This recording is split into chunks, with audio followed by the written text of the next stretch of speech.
Johnny Dollar. Harry McQueen, Mid-Eastern Indemnity Corporation. Now, I'm glad you called, Harry. What? I've just been waiting for a chance to run down to New York, have some fun, taking a few shows and some nightlife. On expense account, of course. Now, look, we'll pay the expense account, but not for a lot of theaters and nightclubs. Spoil sport. Johnny, can you come down here right away? Sure. Good. What's the trouble, Harry? Dan Diamond. Dan Diamond?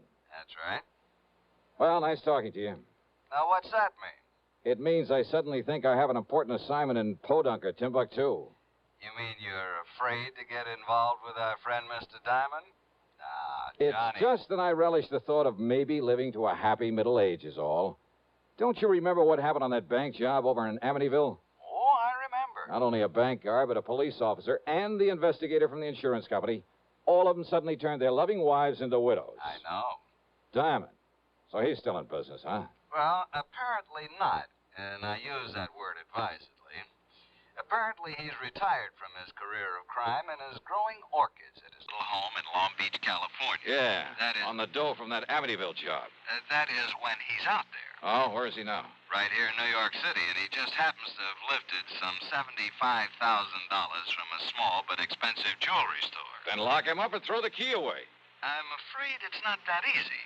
What's more, we want that $75,000 back. Well? Sorry, Harry. You realize what your commission would be on a $75,000 recovery? And after all, Johnny, with an unlimited expense account to go on... Johnny? Okay, Harry. Maybe I'll run on down there and see you.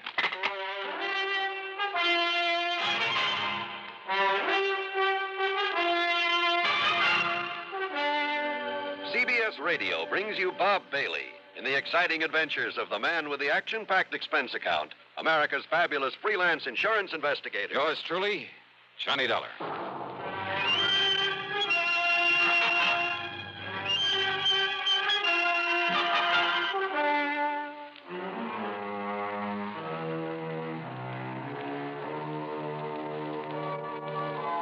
Expense account submitted by Special Investigator Johnny Dollar to the Mid-Eastern Indemnity Corporation, New York City. The following is an account of expenses incurred during my investigation of the P.O. matter.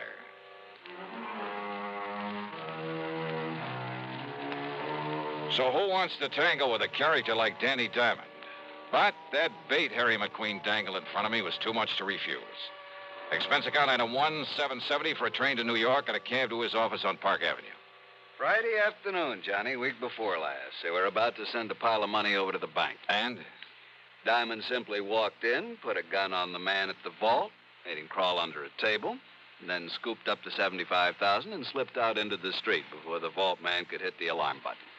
Easy as that. That's a lot of money to walk around with. He was careful to take it mostly in $50 and $100 bills.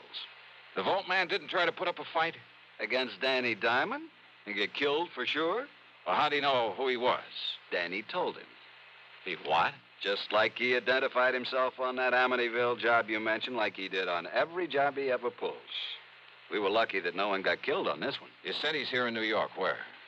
I understand the PD is going to release him sometime today. Release him? That's right. Thanks to a smart lawyer, an alibi they can't seem to break, and, well, let's face it, lack of evidence. You mean the money? That's exactly what I mean. And, of course, it's that money that we're primarily interested in. Well, Johnny? Who's handling this for the police department? Man over at the 18th Precinct, Lieutenant Singer. Randy Singer? Yeah, that's the one. But he's in homicide. Well, I don't know about that, but I know he's the top man on this case. Why? There's been no killing. Johnny, why don't you ask him? Yeah. Why don't I?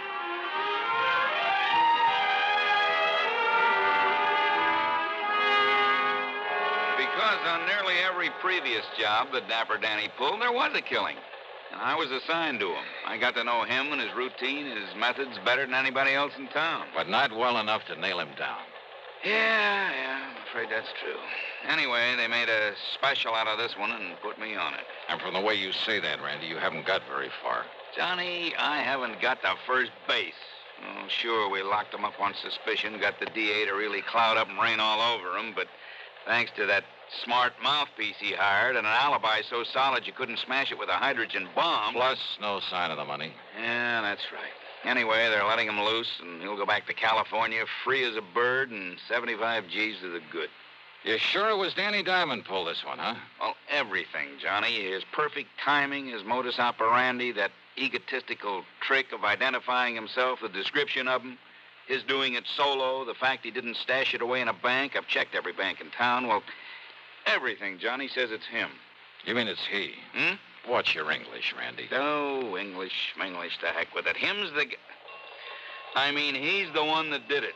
But unless we can lay our hands on that 75,000... Have you checked out where he's been staying? What, are you kidding? I went over with a fine-tooth comb. Nothing in his hotel room, his luggage, no little package left in the hotel, save nothing. He gave us a list of where he's been, what he's done since he got in town, and it all checked out to the minute. Yet somehow he managed to stash away that wad of money. Yeah, you find it, Johnny, and we'll nail him. Now, what's to have stopped him from passing it to some pal for safekeeping? No, Johnny. You sure of that? No, Diamond works alone. He'd no more let anybody else have a gander at that money. Why, Danny wouldn't trust it with anybody short of the United States government. And I'm sure he isn't turning any of it over to Uncle Sam. Ask me, Randy, you got a pretty thin case against him. Yeah, but I'd bet my own life that he did this job. And if you or I or anybody can find that dough on him or anywhere near him... You'll nail him. You said it. You want to take a crack at him? Mighty thin case, though. Johnny? Okay, if you're so sure that he's the one, Randy, well, that's good enough for me. Oh, what are you going to do? Answer your phone. Oh, sure. Singer. Yeah? Yeah? Well, where'd he... Okay, then all I can do is alert somebody out where he lives to... Yeah. They let him go, Johnny. He's on his way. To where? Who knows? Okay, then I'm on my way. Yeah, where? What are you going to do? To coin a real corny one, California, here I come.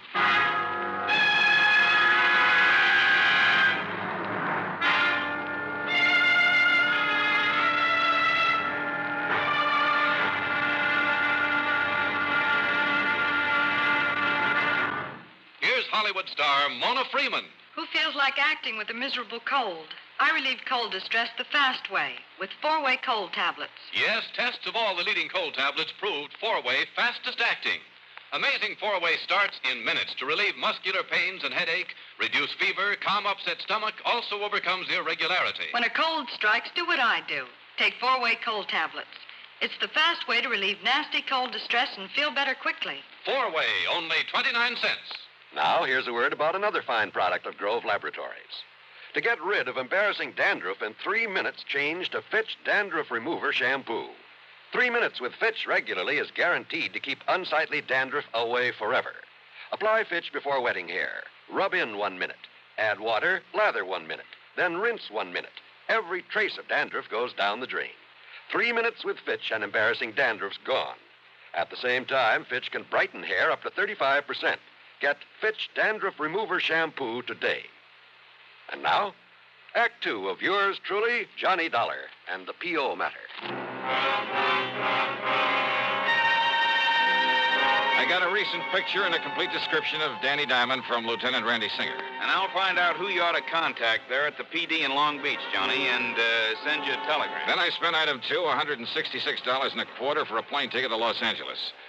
When I got aboard, I began to think that maybe I'd fallen into some luck for a change. And not for the usual reason. Though, of course, I'd hoped to find myself next to a gorgeous blonde with ideas and plenty of time on her hands. No, it was because the passenger sitting right next to me, holding a big dispatch case in his lap, and I mean holding on to it, was none other than... Diamond's the name. Danny Diamond. What's yours, mister? It's Reynolds. Jerry Reynolds. Oh. For a minute, I thought there was something familiar. I guess I was wrong. But, haven't I heard about you somewhere? Oh, I don't know why not. Danny Diamond? Dapper Danny, they call me. Oh, yeah. Oh, you probably read about me in the papers. Lousy bunch of New York cops trying to hang that jewelry store heist on me. Yeah, something like 75,000, wasn't it? Yeah. It's going to keep somebody real happy for a long, long time, Mr. What'd you say your name is? Reynolds. Jerry Reynolds. Yeah. Try to pin that on Danny Diamond, huh? I'd like to see him pin anything on me. And not because I haven't been trying. Trying for years, Johnny. It's Cherry. Yeah. Yeah, that's what I meant. But they're wasting their time. Just like they're wasting their time trying to find that 75 G's. Hey, look, don't get me wrong, Mr. Diamond. Call me Danny. But the way you're hanging on to that dispatch case, you'd think it was loaded with, Yeah? Yeah, what about it? Nothing. Just forget I mentioned it. Yeah. And don't you get me wrong. But maybe you'll stay a lot happier, let's say, if you forget that you mentioned it, too. Well, now, look, Danny, Just forget it. Sure. Why not? You live in Los Angeles? No? Long Beach. Why? Oh, I just wondered. Yeah. What are you going to L.A. for? Oh, just to spend some time with an old pal of mine. Huh? Who? Where's he live? Section of L.A. called Westwood Village. It's out beyond Beverly Hills. Yeah, I know. What's his name? Well, now, look, does it make any difference? So maybe I know. Maybe we got mutual friends. What's his name? Johnstone. Johnstone? That's right, Jack Johnstone. What's he do? Oh, he's a writer, among other things. I don't know him. Moving pictures? Radio, television. Radio, huh? That's right. I don't know. I hardly thought you would. Something kind of familiar about that name, though. See, I listen to radio, you know what I mean? Doesn't everybody? See, look, I'm going back in the galley, see if I can pry another drink out of that blonde stewardess. Well, I doubt if you'll have any luck, but go ahead. Just leave it to me. You want me to bring you one? Why not? If you can. Leave it to me. He carefully set the dispatch case on the seat. But as he swung back up the aisle, he kept half looking over his shoulder. If I picked it up and tried to open it, he'd know exactly what I was doing. Even as he stood there talking to the stewardess, trying to force some money on her, he kept his eyes on me. But I had to find out what was in that case. And what I could do was keep looking out the window and with one hand open the clasps on it. That much he couldn't see. And then when he came back to his seat with his hands full, all I'd have to do... How dumb can they be? Those chicks would make a lot of extra dough. Make a lot of friends, too, if they forget the rules now and then with that liquor they got back there. Well, sit down. Don't worry about it. Hey, wait a minute. 2 seats up, that guy sneaking a bottle out of his coat. I'll bet you a 10 spot will get that for you and me. Wait and see. But again, he kept his eyes on me, even while he passed over the money and parted the other man from his half-pint bottle and the small plastic cup he had. But this time, as he came back to his seat, his hands were full. See? You got brains, little money, you get anything you want. Yeah. Hey, here, I'll move this case out of the way so you can go. Say, what do you think? You clumsy, crazy jerk. The little case was loaded, but the papers that fell out that he quickly shoved back into it were not money. No, they were clippings from the New York newspapers. Yeah, news items about the robbery. That was all. Wait, though. Was he using them in the dispatch case for a decoy? Or just to fan that ego of his? You dumb, clumsy fool. Oh, sorry. Sorry, huh? Sure, of course I am. Listen, if I thought maybe you'd done that on purpose... Yeah? Well? Forget it. Sure. Now, about that little drink you promised. Sure. Why not?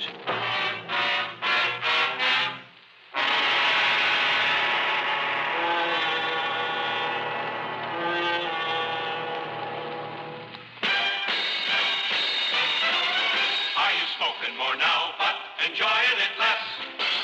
Have a real cigarette, have a Camel. The best tobacco makes the very best smoke. Have a real cigarette, have a Camel.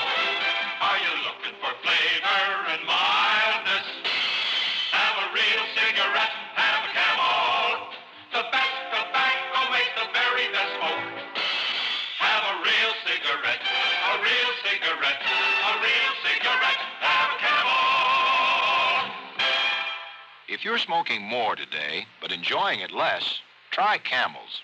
The Camel blend of costly Turkish and domestic tobaccos has never been equal for rich flavor, easygoing mildness, real smoking satisfaction every time you light up. The best tobacco makes the best smoke. Have a real cigarette, a real cigarette, a real cigarette, have a Camel. And now, Act 3 of yours truly, Johnny Dollar, and the P.O. matter.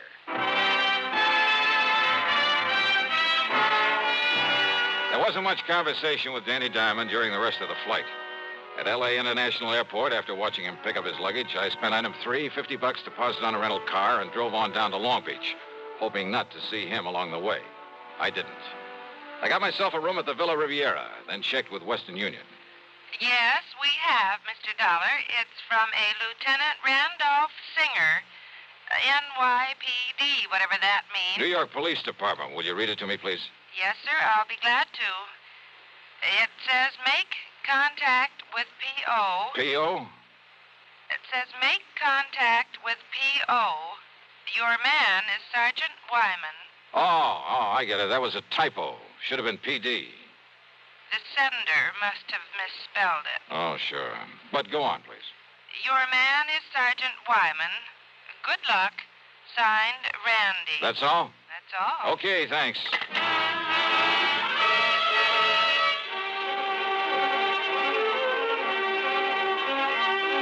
Item 4 was 10 cents for that phone call.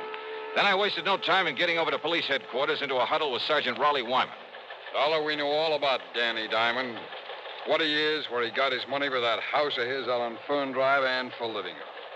But unless he tries to pull something around here, there's nothing we can do.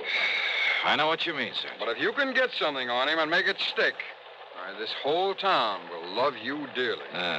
Something like that 75,000 robbery in New York? Yeah. Oh, Lieutenant Singer told me on the phone that's what you're out here for. That's it? Said some pretty nice things about you, too. Well, if there's anything we can do, if you just... There is. I want to look at not only Danny's home, but the luggage he just brought in the plane. Well, in order to get out a search warrant. No search warrant. What? Look, can you get him over here for a couple of hours before he has a chance to unpack and settle down? I made real time driving here. He ought to be arriving just about now. Well, let me think. Hey, call him up. Tell him you want to see him here at headquarters. Can you get him down here? Sure. He loves to sit around here and shoot off his big mouth and try and make fools out of us. What excuse? Oh, tell him there were some prowlers around his place while he was away. Tell him anything.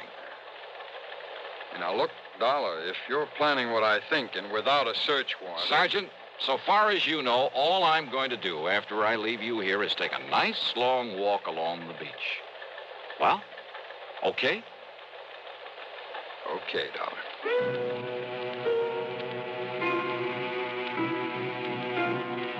I drove quickly out to Danny Diamond's address on Fern Drive. A rather nice modern little home, by the way, in a very pleasant residential section. Long Beach has a lot of nice homes, and this was one of them. I'd parked a couple of blocks away, and as I sauntered as casually as possible toward his place, a taxi pulled up in front of it. Out came Danny and his luggage. He paid off the driver and went in. And I waited, praying that Sergeant Wyman would call him before he had a chance to... Wyman must have done all right. Within 3 or 4 minutes, Danny came out the back door, went into the garage, then pulled away in a fancy little sports car. I went over to the back door and found, much to my surprise, that it was a real easy job to jimmy it open. Danny's handbags were still sitting by the front door. I not only went through them, but through every inch of that house, slowly, carefully, overlooking nothing. And that's exactly what I found. Nothing. Except that is for a large floor safe under one of the rugs. But I knew he hadn't had time to get to it, and besides, the dust around it showed it hadn't been opened recently. No, Randy Singer was wrong.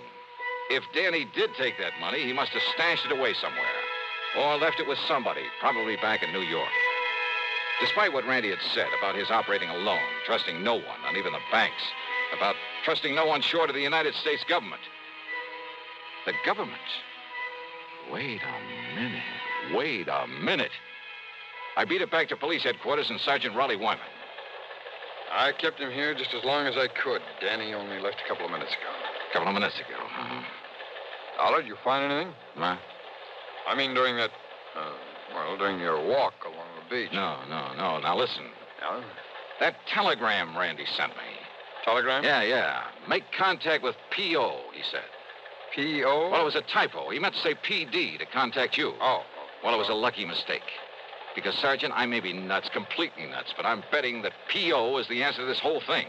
To how he got that money out of New York, out here where he could use it. Wait a minute. Trust nothing short of the U.S. government, huh? Feeling all right? P.O. Of course. Hey, listen, you know this town where everything is. For sure. Then there's just one building around here I need to know the location of. And I hope I can get there before he does. The P.O., the post office I drove to, was only a few blocks from Danny's home. Danny's car was parked in front of it. I slipped inside and waited behind a post. At one of the windows, he was second in line behind a ragged-looking wino who was counting out pennies to buy a stamp. There's 3 cents. Got another one here somewhere. Come on, you drunken bum. Hey, Clark. Oh, hello, Mr. Diamond. I have a package for you. That's what I come for. I've been wondering when you'd call for it. It's from New York City. Just sign here, please. Yeah, sure. Okay, here you are. Thank you, Mr. Diamond. Here's your package. I want a stamp. I came out from behind the post, bumped into the drunk, and tore at the wrapper of Danny's package. Hey, what's the big idea? Sorry. It's you. And here in the package, you mail to yourself the $75,000. No, get away. Get back. Oh, no, Danny. Okay. Now on your feet. Listen, mister. Oh, drop dead, Danny. Or maybe the state will take care of that. Now, listen. About that money. Forget it. Just take a look at that poor old drunk who was in front of you. That wild shot you pulled off. Huh? Murder, Danny. Now it's murder.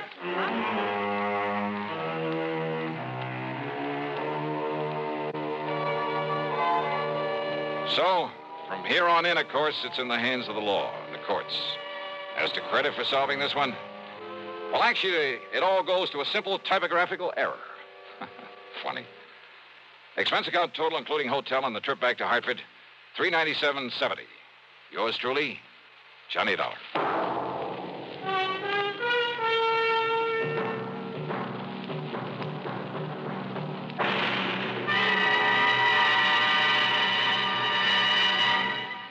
Our star will return in a moment. Constipation is something people don't talk about much, but it can be a problem for anyone, even doctors. And when constipation occurs, it's interesting to see just what doctors consider important about a laxative they might use or recommend. Well, a majority of the doctors we heard from had this to say. A laxative should be effective, gentle, as close to natural acting as possible, and a medicine that can be used with complete confidence. Now, X-Lax has been popular with many doctors and millions of people over the years because pleasant-tasting chocolated X-Lax is effective. Overnight, it helps you toward your normal regularity. X-Lax is gentle. Next morning, it gives you the closest thing to natural action. And that's why many doctors and millions of people use X-Lax with complete confidence. X-Lax, the laxative that helps you toward your normal regularity gently, overnight. Is X-Lax in your medicine cabinet? Now, here's our star to tell you about next week's story. Next week, a real wildie, a real strain on my sanity. But I think you'll like it. So join us, won't you? Yours truly, Johnny Dollar.